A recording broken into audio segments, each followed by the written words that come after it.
Baik hadirin jamaah maulid yang dirahmati Allah, kita meningkat acara utama yaitu mari sama-sama kita dengarkan mau'izah hasanah yang pada malam hari ini insyaallah akan disampaikan oleh guru kita Al-Mukarram Kiai Haji Ulil Absor Abdallah MA.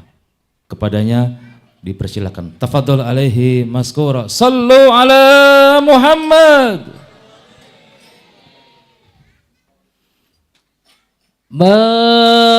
Marhaban ya marhaban ya nur al-aini marhaban jaddal husaini marhaban marhaban marhaban ya marhaban ya nur al-aini marhaban jaddal husaini marhaban marhaban.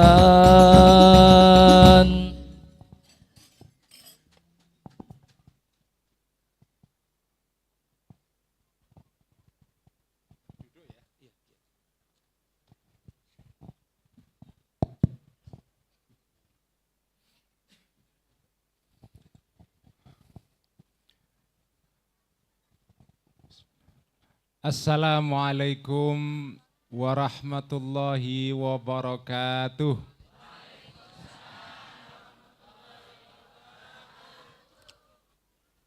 Bismillahirrahmanirrahim.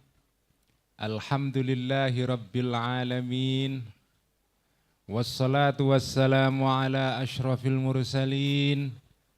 Sayyidina wa habibina wa maulana Muhammadin wa ala alihi wa ashabihi wa man tabi'ahum bi ihsanin ila yaumiddin. Rabbi shrah li sadri wa yassir li amri wahlul 'uqdatam min lisani yafqahu qawli, amma ba'd. Para hadirin, para hadirat, nahdiyin, nahdiyat, facebookiyin, facebookiyat, youtubiyin, youtubiyat, tiktokiyin, tiktokiyat.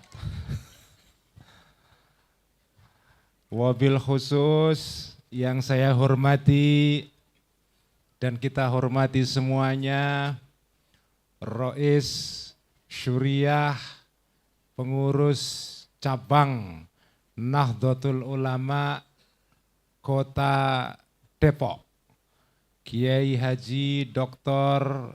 Damanhuri. Semoga Allah memberikan panjang umur kepada beliau, memberikan kesehatan kepada beliau. Yang saya hormati Ketua PCNU Kota Depok, Kiai Haji Ahmad Solehan, belum datang orangnya. Oh, sudah datang ya. Ini Ketua NU yang agak kurang sopan karena pengurus PBNU sudah datang, pengurus cabangnya baru datang. Akan saya mintakan untuk diterbitkan surat peringatan nanti. Yang saya hormati, monggo. Yang saya hormati Ketua Gerakan Pemuda Ansor Kota Depok, Haji Kahfi. Haji Kahfi. Yang saya hormati Ketua Pengurus Ranting Nahdlatul Ulama Kelurahan, apa namanya ini? Sawah Baru. Oh, Sawahan ya. Oh, Sawangan. Sawangan Baru ya. Bapak atau Mas Diki Mubarok ya. Rois Suriah Ranting Sawangan Baru, Haji Endang Wijaya. Wah, ini luar biasa, Ranting Sawangan Baru mengadakan acara Maulid Nabi Muhammad Sallallahu Alaihi Wasallam yang dihadiri oleh 7 juta umat. Yang hadir cuma 300, tapi yang tidak hadir jin dan malaikatnya banyak. Ya, ada 7 juta insya Allah.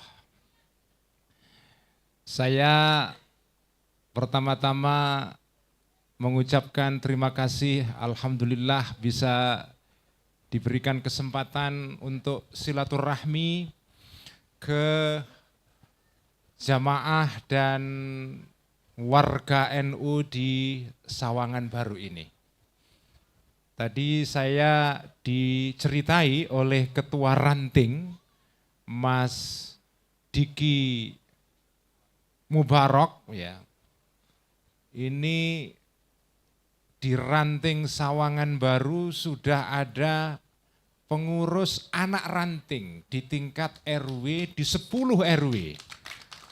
Tepuk tangan untuk Ranting Sawangan Baru ini, luar biasa.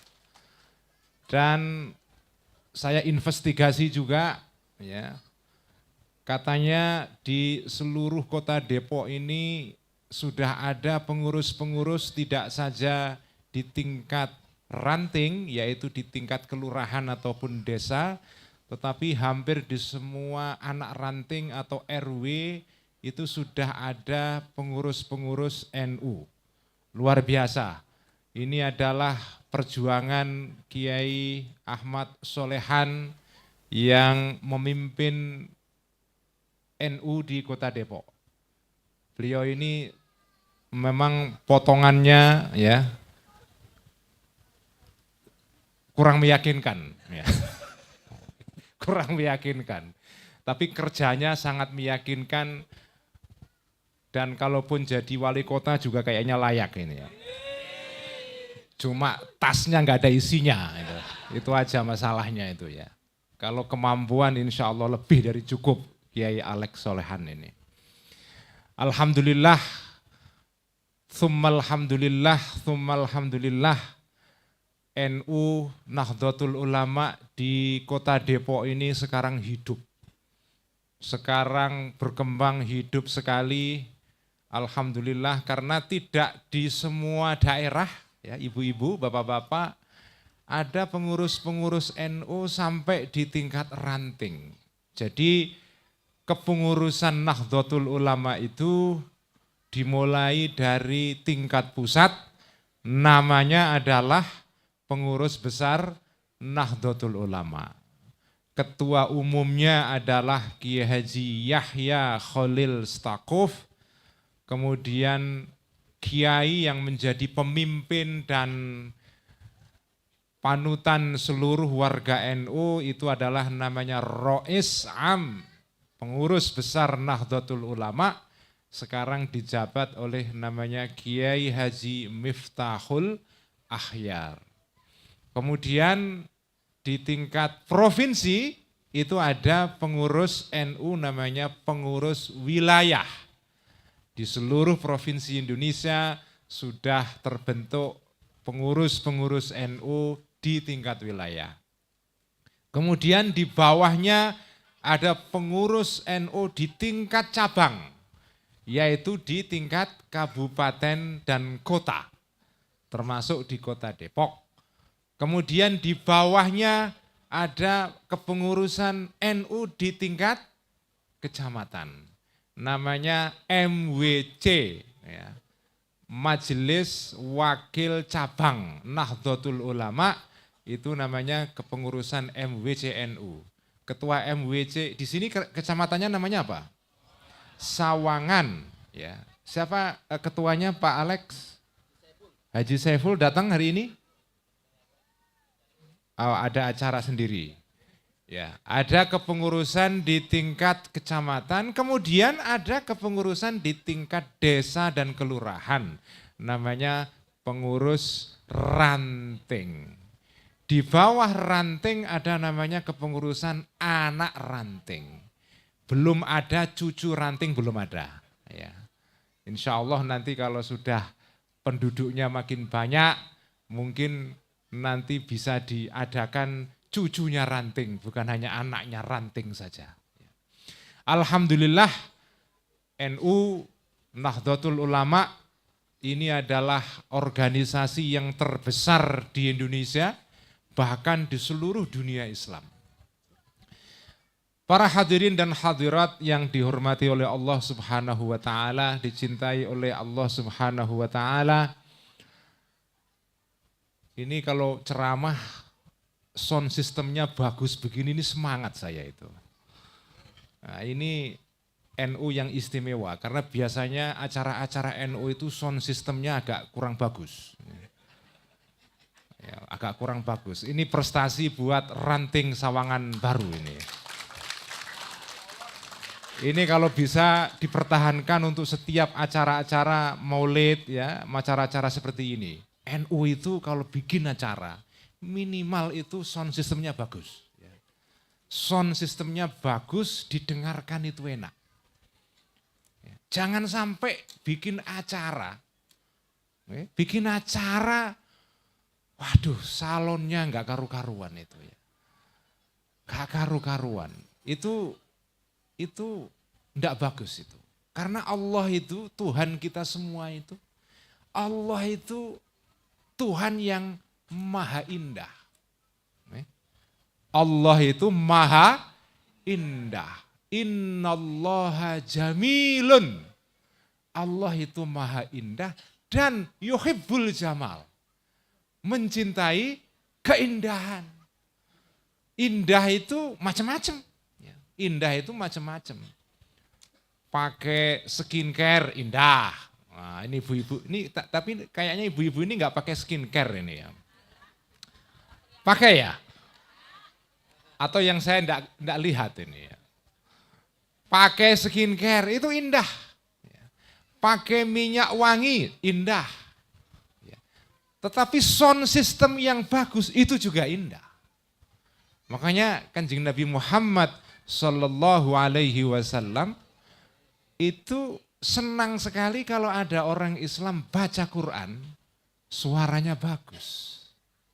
Suaranya bagus seperti tadi itu. Tadi siapa koriknya itu? Mas Haikal. Wah, suaranya bagus tadi itu. Membaca surah ya, Al-Fatih bagian akhir yang nanti akan saya ulas itu ya. Yaitu menceritakan tentang ciri-ciri orang-orang yang mengikuti Kanjeng Nabi. Tadi dibacakan dengan indah. Jadi Kanjeng Nabi itu senang sekali kalau ada orang membaca Quran, sahabatnya membaca Quran, membacanya indah. Tidak boleh baca Quran itu sembarangan. Baca Quran itu tidak seperti baca kitab pada umumnya para ibu-ibu sekalian. Harus dengan suara yang indah. Dan dengan tajwid yang benar. Tajwid yang benar. Ini saya ingin berpesan kepada warga Nahdliyin Sawangan Baru. Kalau Anda semua ini mengaku, merasa sebagai warga Nahdliyin, ada syarat minimal. Syarat minimal ini, tidak boleh kurang, tidak boleh dikurangi lagi, enggak boleh diskon.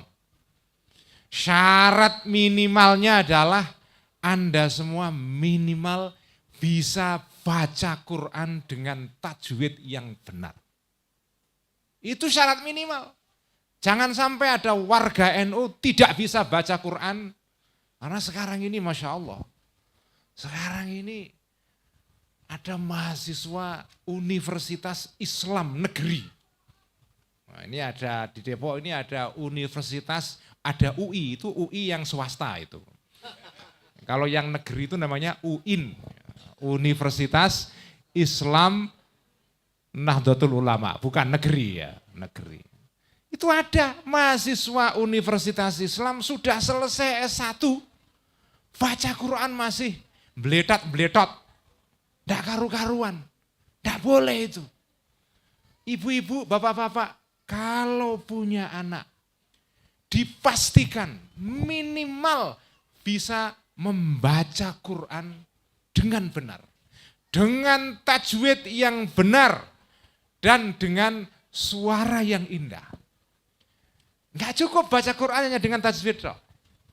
Jadi tajwidnya benar dan belajar melakukan. Belajar melakukan. Harus itu. Enggak bisa membaca Quran itu disamakan dengan baca koran. Enggak bisa. Baca Quran itu harus dengan suara yang indah. Karena Quran ini diturunkan oleh Allah Subhanahu wa ta'ala. Tuhan yang maha indah.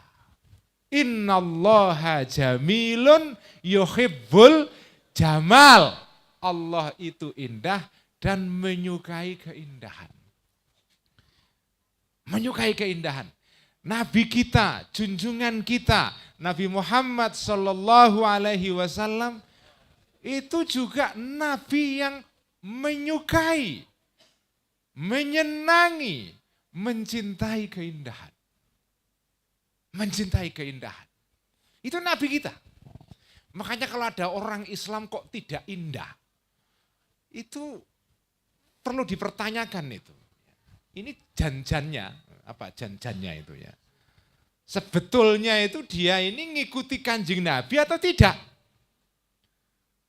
Kalau mengikuti Kanjeng Nabi harus indah.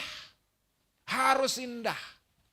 Orang Islam itu harus indah dan dipandang orang lain indah. Nah apa itu sumber keindahan itu? Para hadirin dan hadirat, para nahdiyin dan nahdiyat. Sumber keindahan di dalam Islam. Ya, sumber keindahan itu adalah akhlak. Adalah akhlak. Akhlak itu sumber keindahan. Orang itu kalau akhlaknya baik, itu dipandang enak sekali. Kalau diajak berkawan, itu energinya positif. Energinya positif. Ada orang itu yang energinya tidak positif. Orangnya baru datang itu sudah menimbulkan suasana yang tidak enak itu. Pernah enggak Anda semua ini punya tetangga atau kawan atau berinteraksi dengan orang, ibu-ibu pernah enggak ada orang yang kalau kita berinteraksi dengan dia, kalau dia datang di forum itu rasanya enggak enak itu. Enggak enak itu ada enggak? Ada.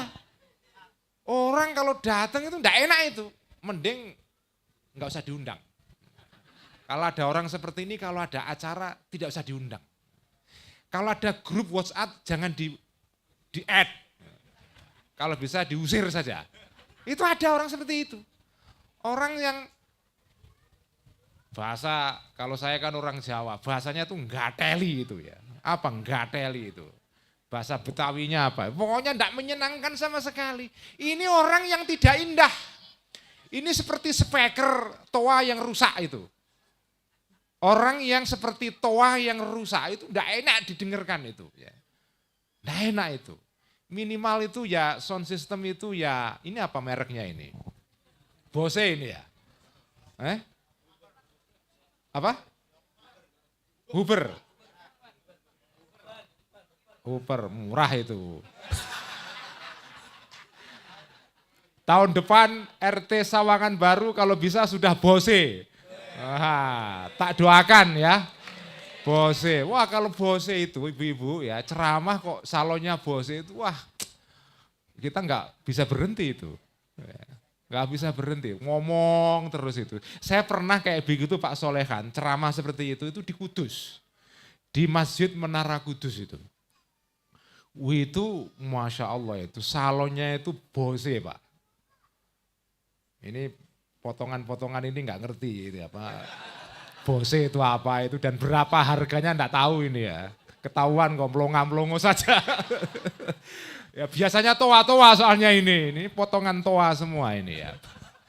Enggak tahu. Bose itu Masya Allah itu sound system buatan Jerman. Oh, mahal itu ya. Mahal minimal ya 70 juta lah ya. Tak doakan tahun depan acara Sawangan Baru sudah pakai Bose. Ya, pakai Bose. Kalau enggak mau datang saya. Ya ini begitu. Allah itu maha indah, Rasulnya juga suka keindahan. Nah keindahan itu sumbernya adalah akhlak. Sumbernya adalah akhlak. Orang itu kalau akhlaknya baik Bu, itu diajak berkawan itu enak banget. Tetangga juga enak. Kalau ada anggota RT atau RW kok akhlaknya bagus, itu ketuanya juga enak. Enak itu ngaturnya itu. Tapi kalau ini, mohon maaf ini saya cerita mengenai RT saya. RW saya itu ada, nggak usah saya ceritakan kelurahan mana. Nanti sampean cari di Google bahaya itu. Pokoknya di kelurahan saya, ya itu ada warga itu. Itu Masya Allah, kalau diajak iuran ya susah. Ada pembangunan jalan itu loh ya. Itu apa protes ini itu, padahal yang bangun juga pemerintah daerah itu ya. Rumahnya itu di depan rumahnya mau dicor itu kan. Itu protes, nanti kalau dicor jalannya naik, nanti kalau hujan rumah saya kebanjiran, airnya naik, nanti gimana saya? Padahal gratisan loh. Gratisan dibangun jalannya oleh pemerintah daerah Bekasi, saya kasih isyarat Bekasi aja, nggak usah dicari mana kelurahannya ya. Sudah dibangunkan sama pemerintah daerah, dikasih cor-coran, masih dipersoalkan itu. Saya kepengen boleh dicor tapi harus digali tanahnya ke bawah. Supaya nanti kalau dicor itu nanti airnya tidak naik ke rumah saya. Itu ngotot dengan ketua RW-nya itu. Ini enggak enak, kalau punya warga kayak begini itu enggak enak itu. Enggak enak banget itu. Jadi akhlak itu Bapak Ibu sekalian itu sumber keindahan. Sumber keindahan. Karena itu akhlak ini harus kita miliki. Harus kita miliki. Kalau kita sudah punya akhlak, itu kita ini kalau ibarat speaker atau sound system, itu merek Bose itu. Enak didengarkan itu enak, orang lain mendengarkannya juga enak. Mendengarkan ceramah pakai speaker seperti itu ya enak. Enak, enggak ngantuk itu. Enggak ngantuk itu. Nah orang Islam itu harus begitu. Nah Kanjeng Nabi, junjungan kita Nabi Muhammad sallallahu alaihi wasallam ini, itu orang yang enak diajak, akhlaknya itu bagus sekali.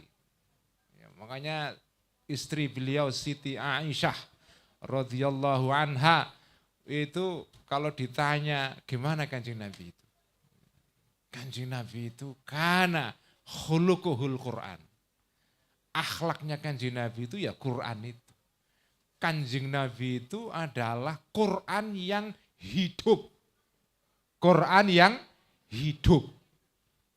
Jadi tadi saya bilang warga NU itu minimal syaratnya adalah harus baca Quran dengan tajwid yang benar dan lagunya enak.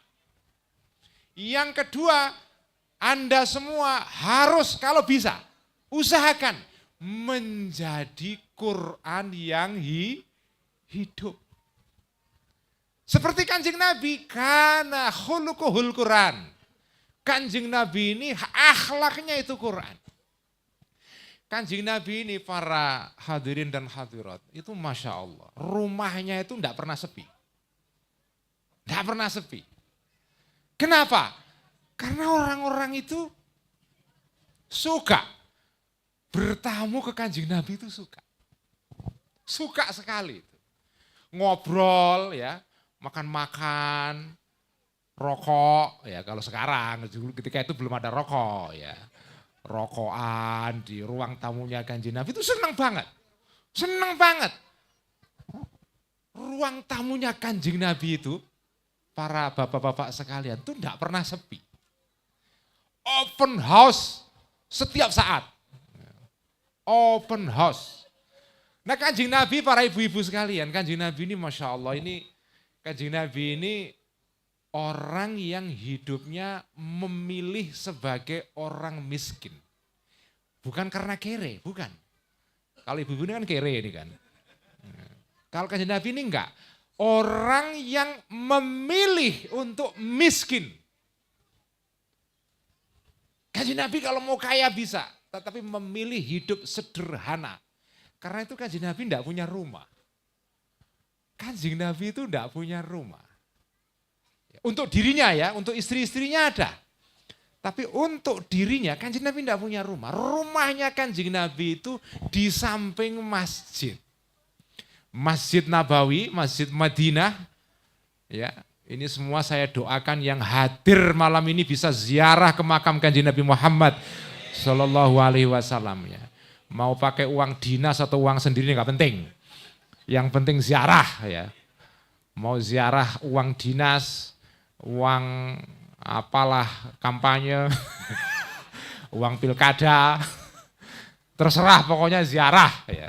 Tak doakan. Kanjeng Nabi itu rumahnya itu di samping masjid ibu-ibu. Tidak punya rumah Kanjeng Nabi itu.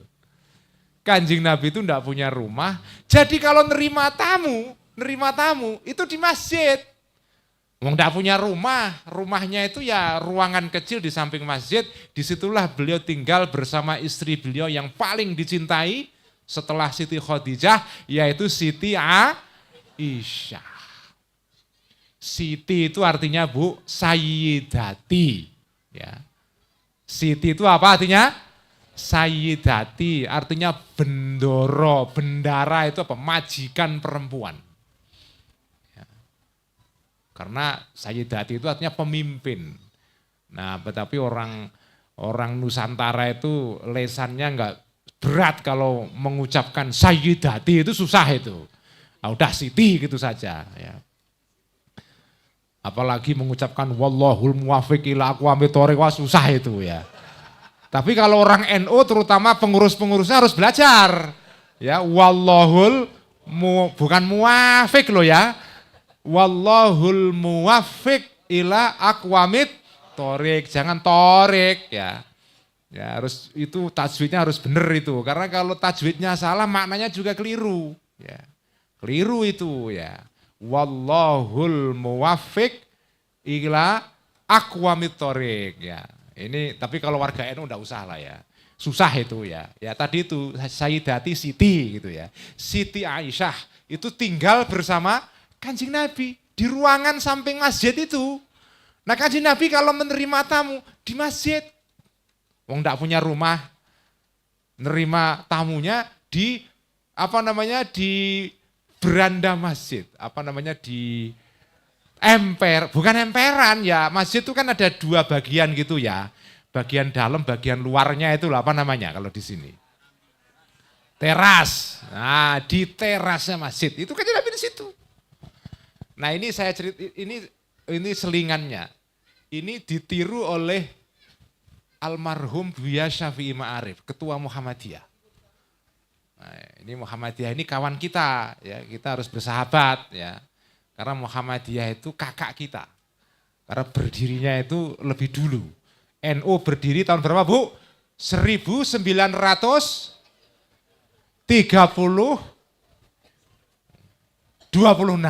ya. Tahun 1926 itu NU berdirinya tahun itu. Kalau Muhammadiyah tahun 1912. Makanya Muhammadiyah itu kakaknya orang NU. Dan pendiri NU yaitu kakeknya Gus Dur namanya Hadratus Syekh. Hadratus Syekh itu kiai besar, itu julukan itu ya. Hadratus Syekh Kiai Hashim Asy'ari. Ya. Ini saya senang sekali Pak Solehan. Pengajian yang di depan saya anak-anak ini. Ini masa depan NU di Kota Depok cerah ini ya. Karena yang ikut pengajian anak-anak ini. Kalau yang pengajian NU kok tua-tua itu waduh menyedihkan itu. Berarti masa depan NU tinggal 10 tahun saja itu. Tapi kalau yang ikut pengajian kok anak-anak muda, apalagi anak-anak begini, itu berarti harapannya masih panjang. Masih panjang. Kalau sudah yang ikut pengajian kok tua-tua, ya BPJS-an semua, apa namanya. Aduh, itu harapannya apa ya tipis itu ya. Ini saya senang sekali itu. Senang sekali itu. Nah, Mbah Hashim itu, pendiri NU, kakeknya Gus Dur, itu kalau manggil pendirinya Muhammadiyah, namanya Ki Haji Ahmad Dahlan, itu Mas. Ya, Mas Ahmad Dahlan. Mas manggilnya. Ya karena memang dianggap lebih tua, 2 tahun atau 3 tahun di atas Mbah Hashim Asy'ari. Nah 2 orang ini dulu belajarnya bareng-bareng di Mekah, gurunya sama, kiainya sama. Ya, di Mekah sama-sama, ya Muhammadiyah dan NU itu sebetulnya tidak ada bedanya. Ya bedanya NU lebih banyak anggotanya gitu saja. Ya. Kalau Muhammadiyah kan sedikit ya, kalau NU lebih banyak. Kenapa lebih banyak? Ya karena kiai-kiainya itu mau belusuan ke desa-desa. Desa-desa, nanti saya terangkan itu ya, bedanya antara kiai-kiai NU dengan kiai-kiai Muhammadiyah. Ya. Dan bedanya kiai-kiai Indonesia dengan kiai-kiai di Arab. Nanti saya akan terangkan itu. Ada bedanya itu. Tadi saya ngomong apa itu ya? Kok lupa saya? Teras, Kanjeng Nabi itu kalau terima tamu di teras itu ditiru oleh ketua Muhammadiyah, ketua umum pengurus pusat Muhammadiyah, Buya Syafi'i Ma'arif yang sudah almarhum, itu kalau terima tamu di teras itu. Saya senang sekali itu karena ingat Kanjeng Nabi saya. Nah Kanjeng Nabi itu ruang tamunya itu rame terus. Rame terus.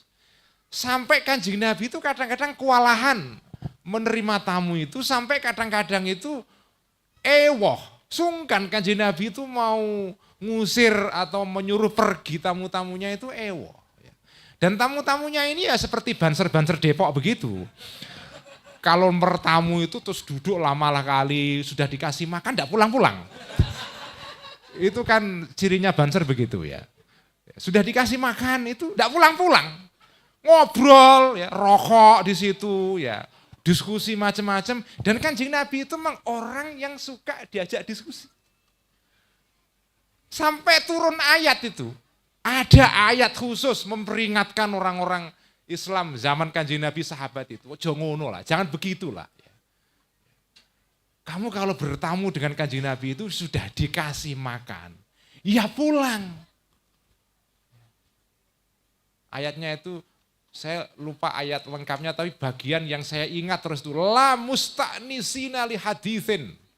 Jangan enak-enakan ngobrol terus di ruangan tamunya Kanjeng Nabi gara-gara Kanjeng Nabi itu enak diajak ngobrol ya, kemudian ngasih makan terus. Jangan, sudah kasih makan ya pulang.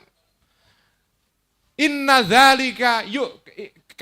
dzalika yu'dzin Nabi. Itu menyakiti Kanjeng Nabi. Kanjeng Nabi kan ya punya istri, kepengen ya kelonan segala, ya Nabi ya kelon juga, wong manusia kok ya.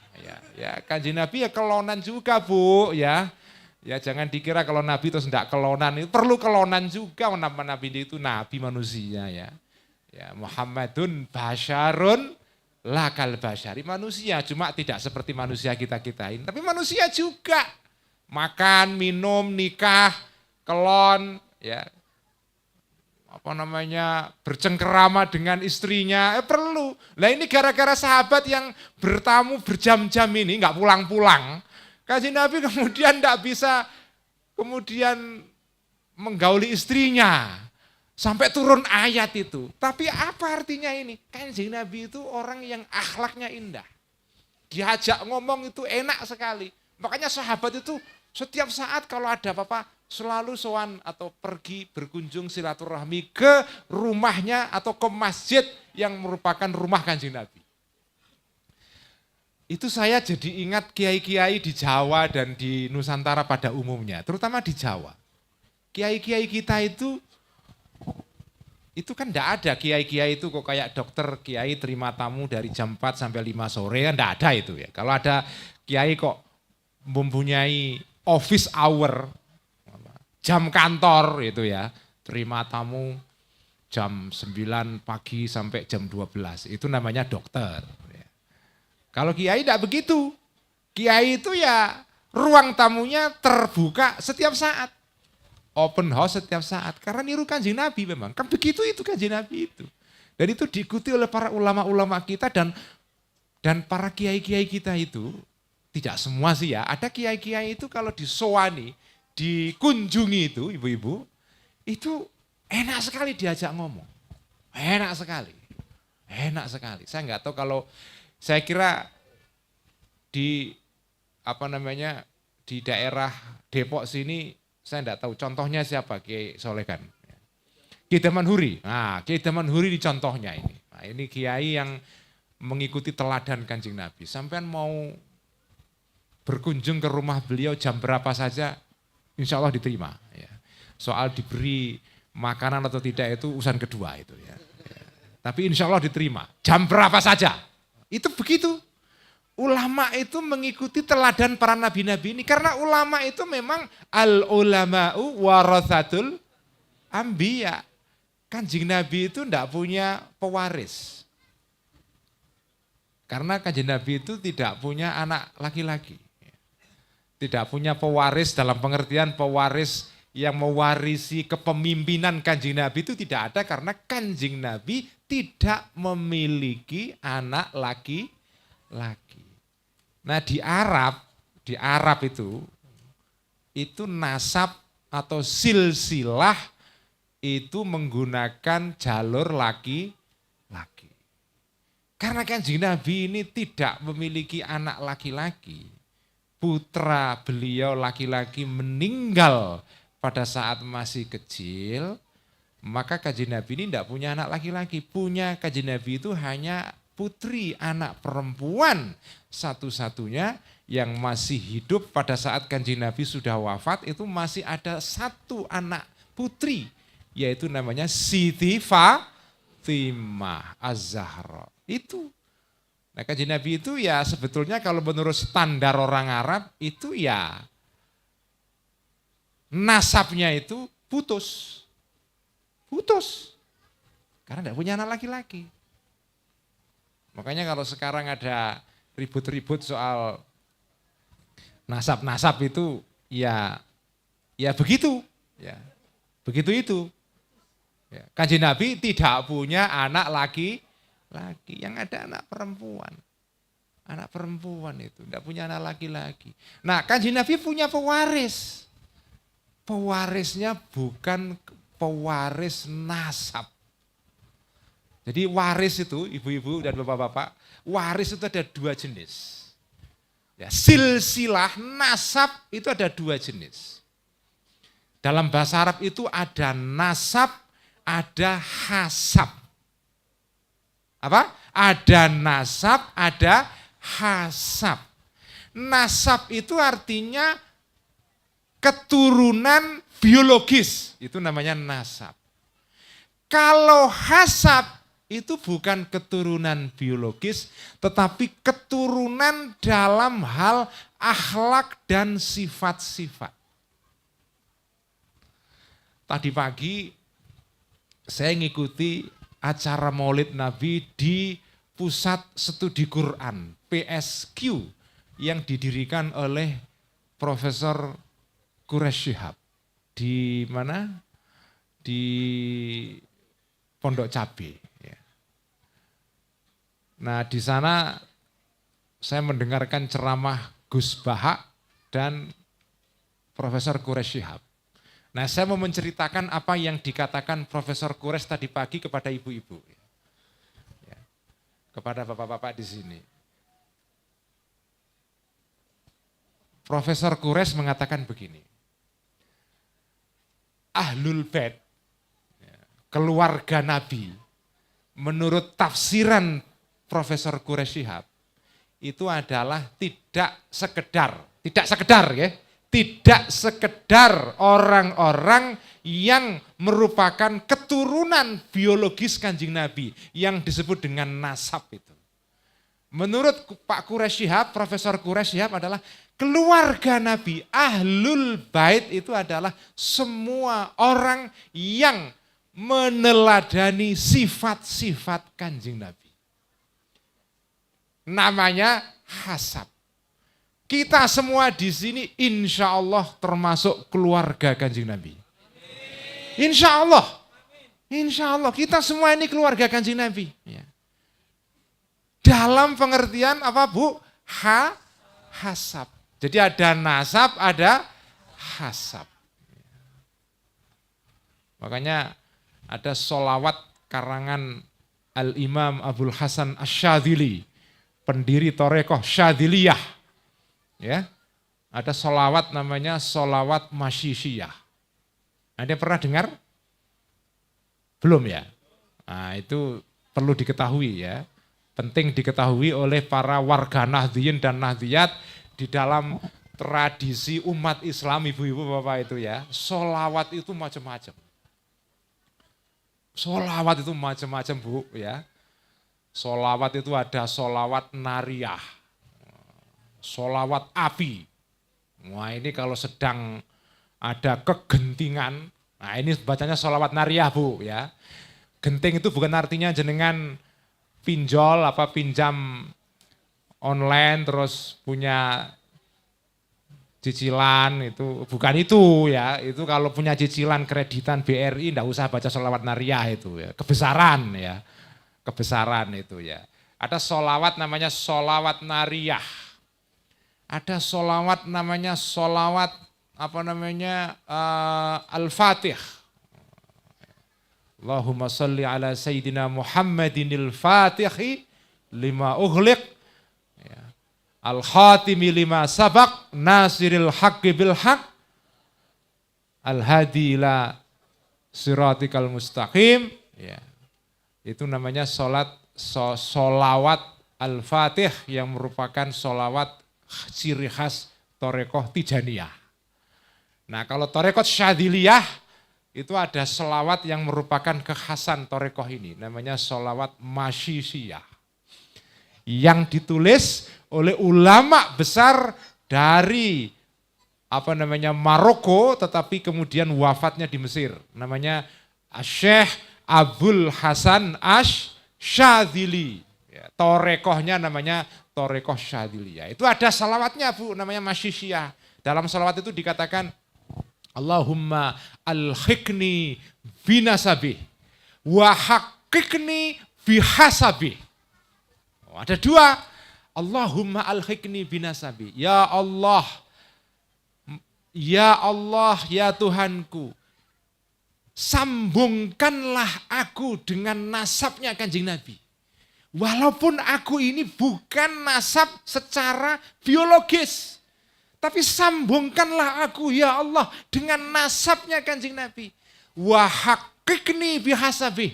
Ya Allah, jadikan aku ini orang yang mengetahui hakikat, mengetahui kebenaran. Karena bihasabih mengikuti sifat-sifat Kanjeng Nabi. Nah ini kalau menurut Profesor Quraish Shihab, ya itu keluarga Nabi Ahlul Bait itu ada dua. Ada Ahlul Bait Nasab, ada Ahlul Bait Hasab. Insya Allah warga NU di Sawangan Baru ini keluarga Kanjeng Nabi semua secara hasab. Ya, insya Allah. Jenengan semua ini tadi ada simtud duror enggak tadi? Ada baca, ada ya? Wah, itu baca sirah atau sejarah Nabi dengan membaca simtud duror Barzanji. Itu tanda kecintaan kita kepada Kanjeng Nabi Muhammad sallallahu alaihi wasallam. Para hadirin dan hadirat, ini sudah jam 3 malam. Ya, saya tidak bisa berpanjang-panjang, tapi saya mau menerangkan. Mau menerangkan ayat yang dibaca oleh Qori tadi, yang suaranya indah tadi. Itu yang saya harapkan anak-anak ibu-ibu ini semuanya ini ya, belajar membaca Quran dengan indah. Ya, harus diajari itu. Ya.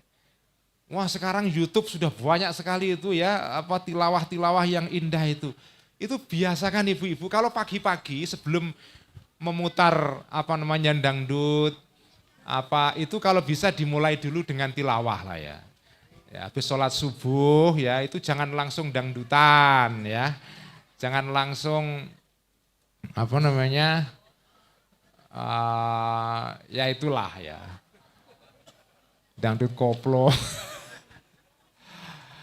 Itu ya boleh, tapi kalau sudah siang-siang lah. Kalau pagi itu anak-anaknya itu dimulai hari itu dengan mendengarkan Al-Quran, bacaan tilawah yang indah. Itu dibiasakan Bapak-bapak, ya. Setelkan itu. Setelkan, kalau bisa belilah apa namanya, sekarang banyak sekali itu kok, apa namanya, speaker-speaker yang kecil-kecil itu yang murah-murah itu kan. Ya ini kan saya tahu warga NU masih kelasnya murah-murah ini kan. Ya, yang harga 200.000, 300.000 kan banyak itu kan, JBL atau apa. Kalau Bose janganlah itu ya. Itu Haji Kahfi boleh itu. Tapi kalau yang ini ya JBL cukup ya. Oppo gitu ya.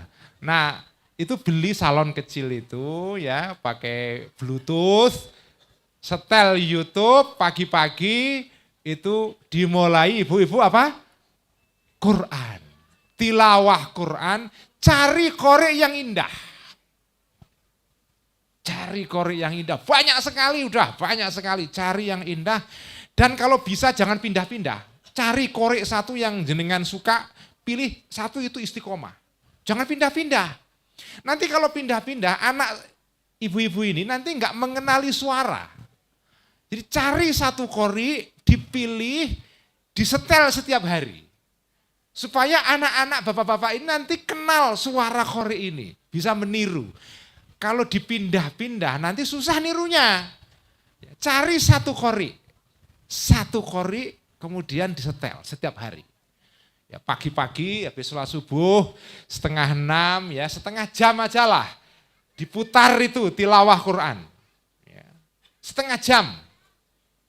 Nah setelah itu bolehlah, mau nyetel apa saja boleh. Ya. Nah kalau saya sarankan karena ini qori yang didengarkan oleh para kiai-kiai kita dulu. Ini qori lama, tapi tidak keharusan ya.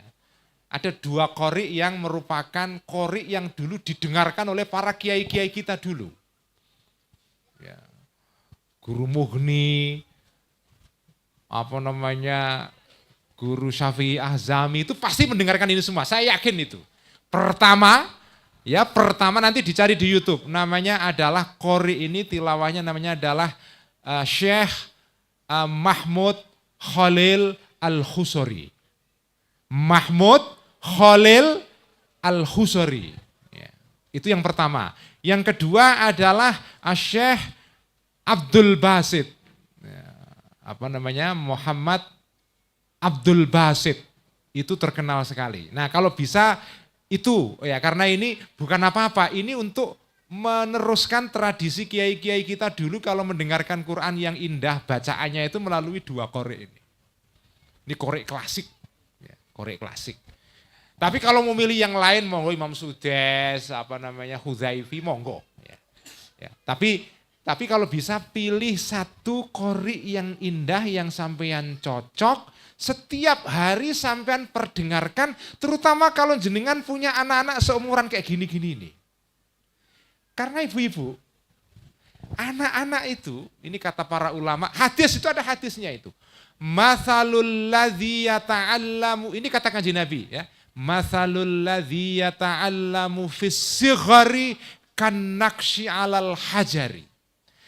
Perumpamaan orang yang belajar ketika masih kecil itu seperti ngukir di atas batu.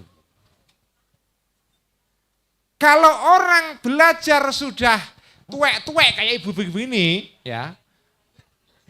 Belum tuwek lah Bu ya, mohon maaf ini ya. Masih muda-muda ini kok ya.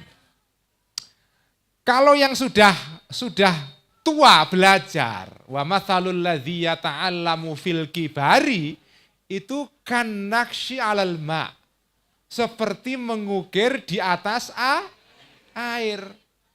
Lu ngukir kok di atas air itu kan orang gila itu kan. Ngukir itu ya di kayu atau di batu. Nah belajar pada umur-umur seperti ini itu seperti orang ngukir di atas batu. Itu kalau sudah melekat tidak akan hilang sepanjang hayat.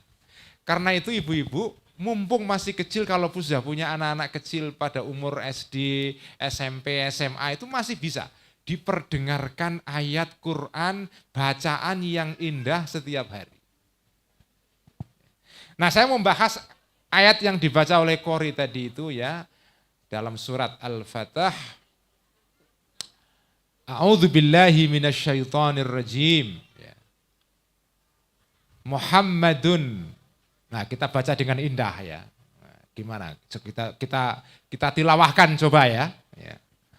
Muhammadun Rasulullah walladzina ma'ahu asyidda'u 'alal kuffari ruhama'u bainahum.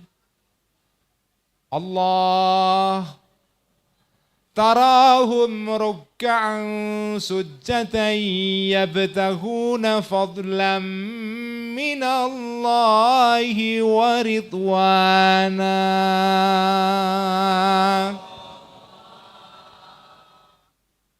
سيماهم في وجوههم من أثر السجود.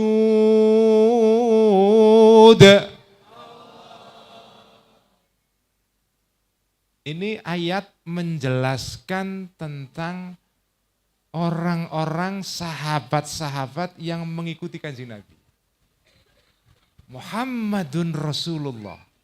Muhammad itu adalah utusan Allah. Walladzina ma'ahu. Orang-orang yang ada di sekitarnya Kanjeng Nabi, menurut ahli tafsir ada dua makna ini. Walladzina ma'ahu itu artinya sahabat-sahabat. Ya, karena sahabat itu ada di sekitar Nabi. Tetapi menurut tafsir yang lain, walladzina ma'ahu itu artinya adalah orang Islam seluruhnya. Termasuk kita-kita ini. Oh, kita-kita ini itu disebut di Quran, Bu. Disebut di Quran, Anda semua ini bangga enggak sampean ini? Disebut oleh Gusti Allah walladzina ma'ahu asyidda'u 'alal kuffar. Orang-orang yang ada di sekitar Kanjeng Nabi itu kalau berhadapan dengan orang-orang yang memusuhi agama. Kufar di sini tidak sekedar orang non muslim, bukan. Orang yang memusuhi agama, asyidda'u 'alal kuffar. Bersikap tegas dan kokoh, tidak akan berubah sikapnya kalau berada di hadapan orang-orang yang memusuhi orang kafir. Tetapi kalau berhadapan sesama muslim, ruhama'u bainahum. Bersikap welas asih, kasih sayang. Jadi kalau sesama muslim itu kasih sayang. Walaupun ormasnya beda, ruhama'u bainahum. Partainya beda, ruhama'u bainahum. Pilihan pilkada beda, pilihan pilkada beda, pilihan pilkada beda, ruhama'u bainahum. Golongannya beda, ruhama'u bainahum. Penting sekali ini. Gak boleh orang Islam itu saling membenci satu yang lain hanya karena beda pendapat, beda golongan, beda madhab, beda organisasi, beda partai, beda pilihan politik. Masya Allah, pilihan politik itu loh. Kok asyidda itu bersikap keras kepada orang-orang muslim yang beda pilihan politik. Masya Allah, bapak-bapak, ibu-ibu, Masya Allah. Ini kalau saya terangkan sampai subuh ini. Soal pilihan politik, beda pendapat, ini karena sejarahnya panjang. Dan kita punya ajaran khusus di dalam Ahlus Sunnah wal Jamaah tentang pilihan politik. Tapi nanti sajalah, saya diundang lagi tahun depan kalau salonnya sudah bose nanti. Nanti saya akan terangkan nanti ya. Supaya enak ceramahnya itu ya. Ya ini sudah enak, tapi kalau bose lebih enak lagi. Jadi begitu. Ruhama'u bainahum. Orang Islam itu tidak peduli golongannya apa, madhabnya apa, organisasinya apa, ruhama'u bainahum. Simahum fi wujuhihim min atharis sujud. Tanda-tandanya orang-orang yang mengikuti Kanjeng Nabi itu adalah wajahnya bersinar. Karena sering sujud, sering sholat, sering tahajud. Simahum fi wujuhihim min atharis sujud. Ya. Simahum fi wujuhihim min atharis sujud.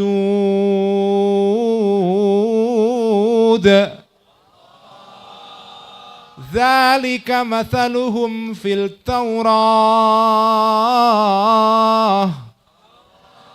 wa mathaluhum fil Injil wa mathaluhum fil Injili kazara'in akhraja syata'ahu fa'azarahu fastaghladha fastawa ala suqih fastawa ala suqihi yu'jibu az-zurra'a liyaghidha bihimul kuffar.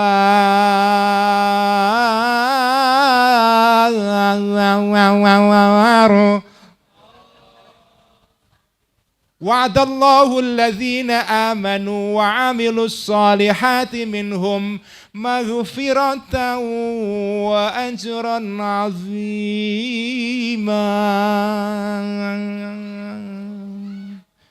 Suara saya enggak kalah dengan Qori tadi lah ya. Insya Allah enggak kalah lah. Ya begitu, harus indah baca Bu ya.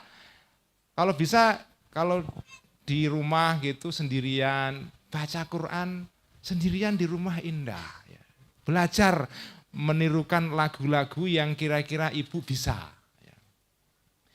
Ya walaupun ibu suaranya jelek misalnya, ya enggak apa-apa. Ya kan di rumah enggak ada orang tahu kan. Ya.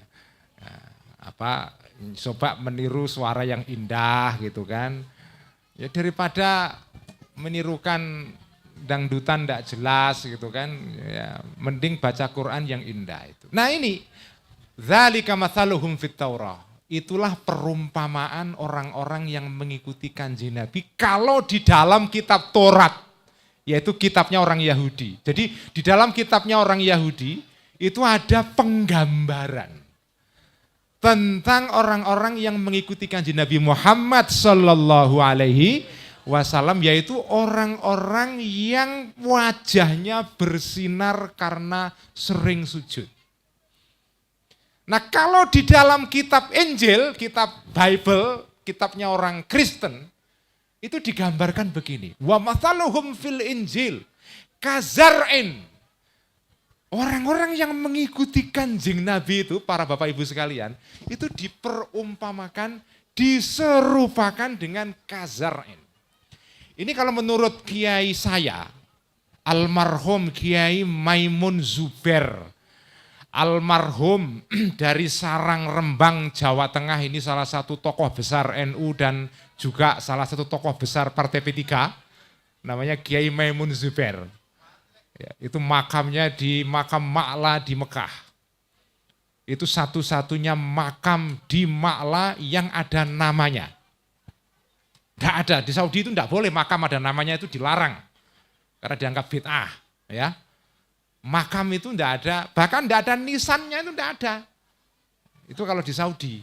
Satu-satunya makam, kalau ini nanti, ini semua saya doakan semua bisa umroh nanti ya. Bisa haji, bisa umroh, bisa ziarah ke Makkah, Madinah, dan ini karena saya tahu semua ini warga NU, warga Nahdliyin, nanti kalau ibu-ibu kebetulan dapat rezeki dari Allah bisa umroh, usahakan ziarah kedua makam. Kalau di Mekah namanya makam Ma'la, kalau di Madinah namanya makam Al-Baqi'. Ya. Harus ziarah itu. Ya. Harus ziarah. Ya. Orang NU kok enggak ziarah itu gimana? Ya. Orang NU itu cirinya ziarah kubur. Ya. Itu cirinya orang NU. Ini ciri penting sekali. Ya. Nah, jenengan harus ziarah ke Ma'la. Di sana ada makamnya Kiai Maimun Zubair. Satu-satunya makam yang ada namanya. Alasannya sederhana. Jadi saking banyaknya orang yang ziarah, orang Indonesia kalau pada umroh itu ini Pak, ziarah ke makam Mbah Maimun. Sebetulnya enggak boleh oleh polisi-polisi itu, dilarang. Tapi karena datang terus akhirnya mereka capek sendiri. Nah sudahlah, ngurusi orang Indonesia susah. Dibiarkan aja. Kemudian ya ziarah. Nah yang tukang nyapu di makam Ma'la itu bukan orang Depok atau orang Sawangan, bukan. Itu orang Bangladesh.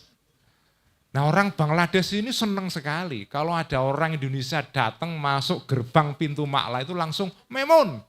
Langsung ngerti pasti ziarah ke Mbah Maimun ini. Maimun gitu. Langsung diantar sampai ke kuburan itu. Nah, setelah itu ya minta komisi, ya, minta duit ya, lumayan lah 10 real, 15 real. Makanya orang Bangladesh itu lumayan itu dapat uang dari orang-orang ziarah Mbah Maimun. Makanya kalau nisannya Mbah Maimun itu diambil polisi, dikembalikan ke orang Bangladesh itu, kasih nama lagi. Wong itu sumber nafkah mereka.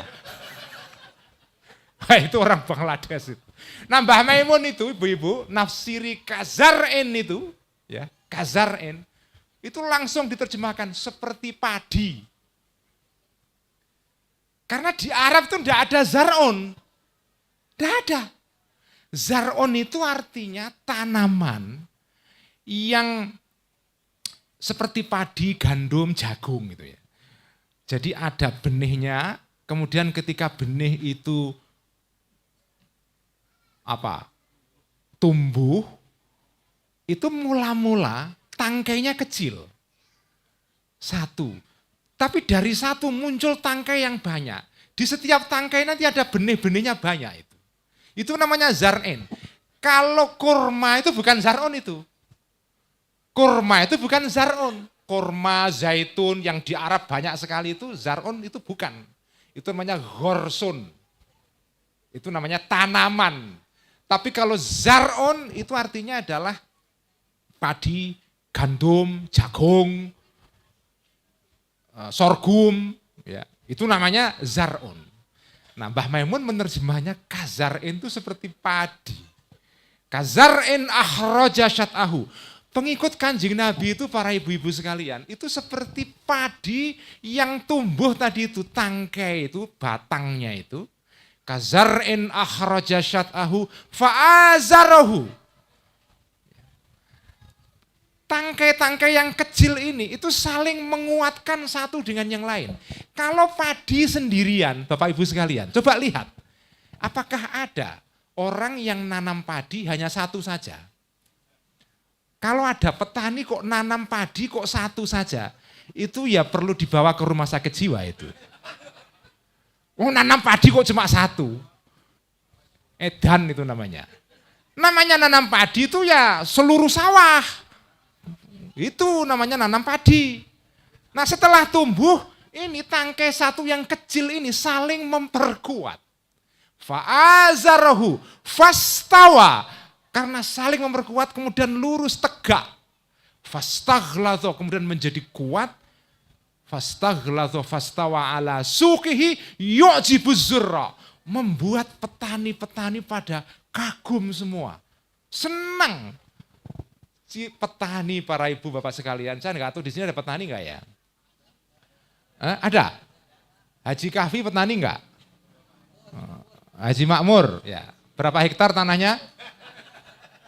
10 hektar ada? Petani itu ibu-ibu, ini saya enggak tahu ibu-ibu kayaknya enggak ada. Ini wajah-wajah bukan wajah-wajah petani ini ya. Ini wajah pedagang semua ini ya. Petani itu tidak ada yang membuat mereka bahagia selain melihat padi-padinya tumbuh subur. Kalau sudah tumbuh subur kemudian menguning, Masya Allah itu kebahagiaan yang luar biasa. Yu'jibu zurra. Liyaghidha bihimul kuffar. Karena tumbuh padi yang subur ini, orang-orang yang nggak punya padi, jengkel. Kurang ajar ini sawahnya tetangga saya ini kok ya hijau royo-royo, kuning, padinya banyak, panennya bagus. Saya kena wereng. Wah, ya, hasad pasti. Yu'jibuz zurra liyahidha bihimul kufar. Itulah perumpamaan umat Islam di dalam kitab Injil. Makanya Mbah Maimun Zubair Allahu yarham itu mengatakan ayat ini adalah ayatnya orang Indonesia. Ayatnya orang Indonesia. Karena Islam di Indonesia itu mirip seperti padi ini. Cilik-cilik, apa cilik-cilik itu? Kecil-kecil, ya. Kecil-kecil tapi banyak. Banyak. Ini ayatnya orang NU ini, kecil-kecil ya, banyak di mana-mana. Ini ayatnya orang NU.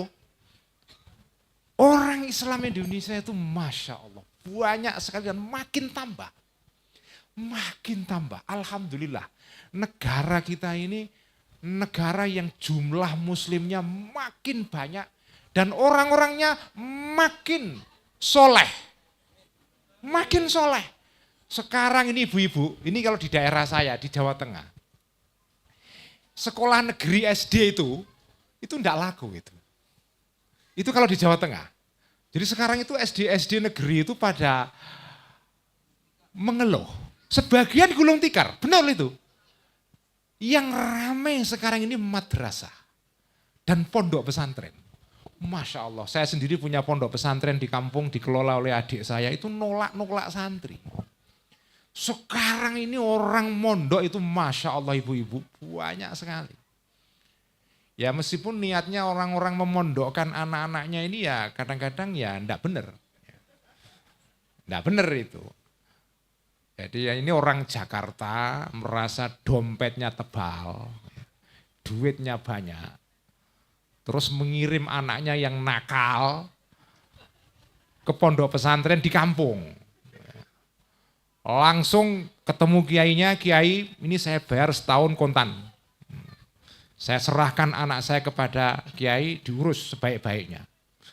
Jadi sudah kayak jual beli begitu. Jadi orang-orang Jakarta itu mondokkan anaknya itu sebagian ya motifnya, niatnya itu karena ya sudah enggak mampu mengatasi anak-anaknya yang nakal ini, udah kirim ke pondok saja. Tapi apapun, pondok sekarang ramai sekali. Orang Islam Masya Allah di Indonesia ini Masya Allah. Itu seperti digambarkan di dalam ayat tadi itu. Kazar'in akhraja syat'ahu fa'azarahu fastaghlata fastawa ala suqihi yu'jibuz zurra.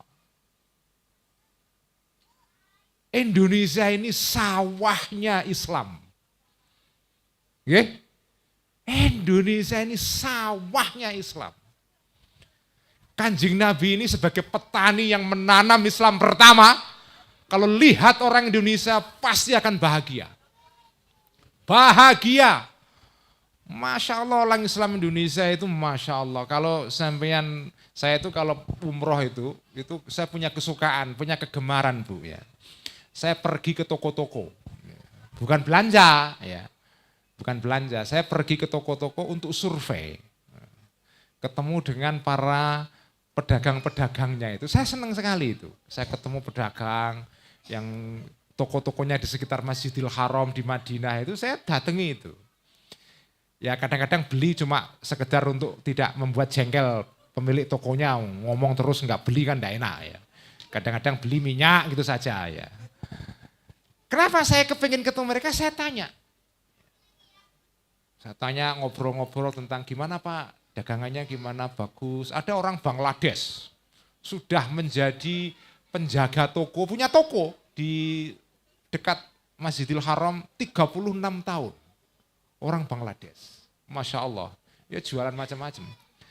Nah tanya, kamu dari mana? Dari Indonesia.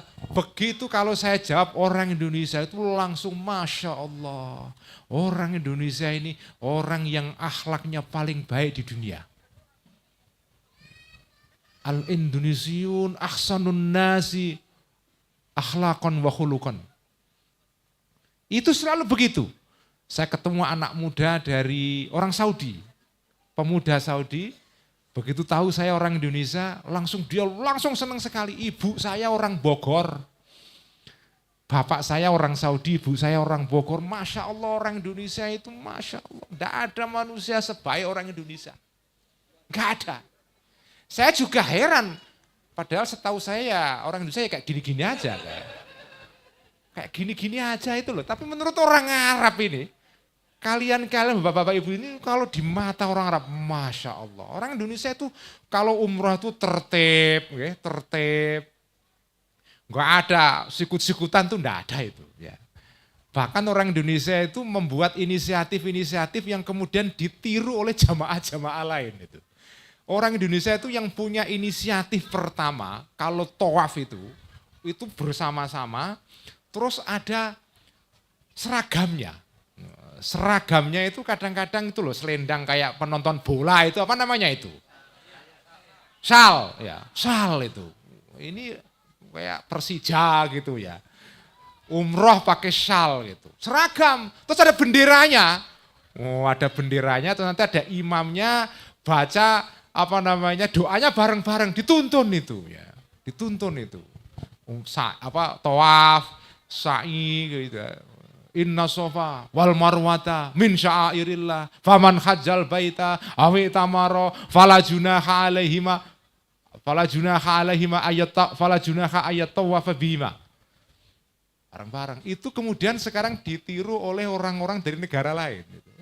Sekarang orang-orang negara lain, orang Afrika itu kalau umroh gitu bareng-bareng tertib. Jadi Indonesia itu trendsetter itu. Trendsetter, bikin tren, bikin model yang ditiru karena tertib. Ini orang Indonesia, Bu.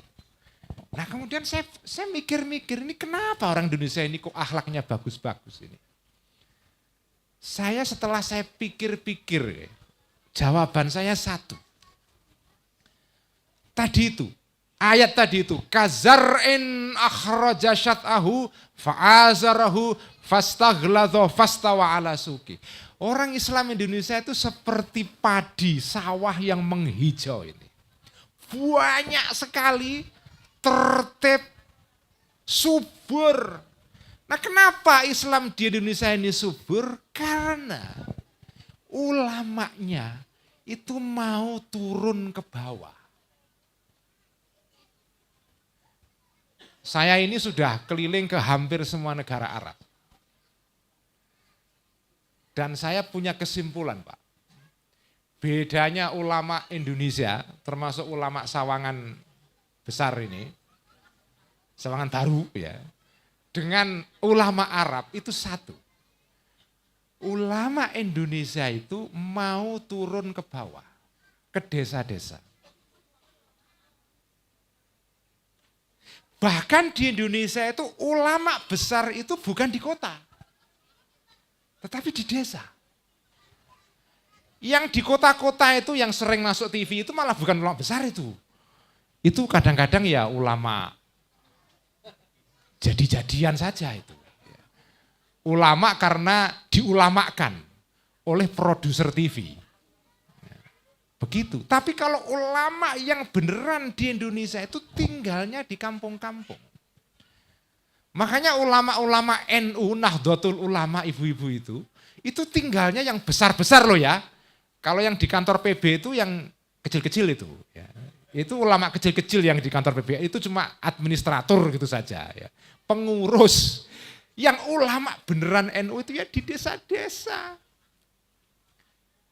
Kiai Damanhuri di Sawangan Baru. Ya. Nggak ada kok ulama besar kok tinggalnya di Tamrin, itu enggak ada itu. Jalan Sudirman enggak ada itu, enggak ada. Ya.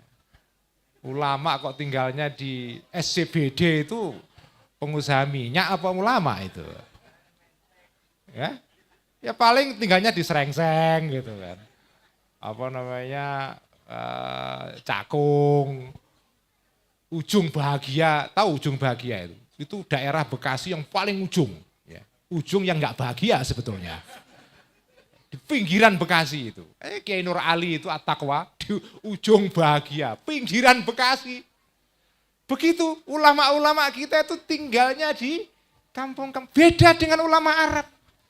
Ulama Arab itu sebagian besar tinggalnya di kota-kota besar.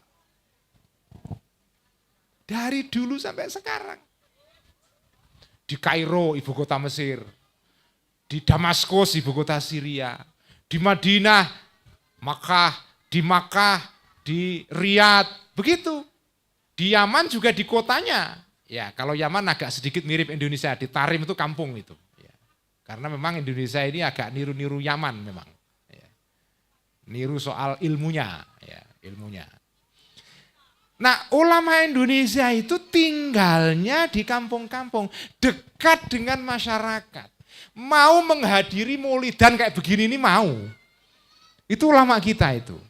Walaupun speakernya tua mau dia. Ya. Mau datang itu. Itu kiai-kiai kita itu begitu, Pak. Bukan di Menara Gading terus jauh dari masyarakat, enggak. Enggak sama sekali. Dan ulama kita itu Masya Allah, ulama kita itu walaupun alim gitu, masih mau ngajar anak-anak itu. Jadi kan tahu ada namanya kiai besar di Bekasi. Namanya Kiai Muhajirin Amsar. Yang punya pondok namanya An-Nida Al-Islami itu. Di Bekasi, kota. Ya. Kiai Muhajirin Amsar itu Masya Allah, alimnya luar biasa. Alimnya luar biasa, ngarang kitab dalam bahasa Arab. Salah satunya kitab judulnya Misbahul Zalam. Syarah kitab hadis Bulughul Maram. Karangan Syekh Ibnu Hajar Al-Asqalani disarai, diterangkan oleh orang Bekasi. Ya. Kalau Depok kebetulan tidak ada. Ya. Ini saya bangga sebagai orang Bekasi punya ulama ya, besar yang ngarang kitab. Ya. Namanya Kiai Muhajirin Amsar.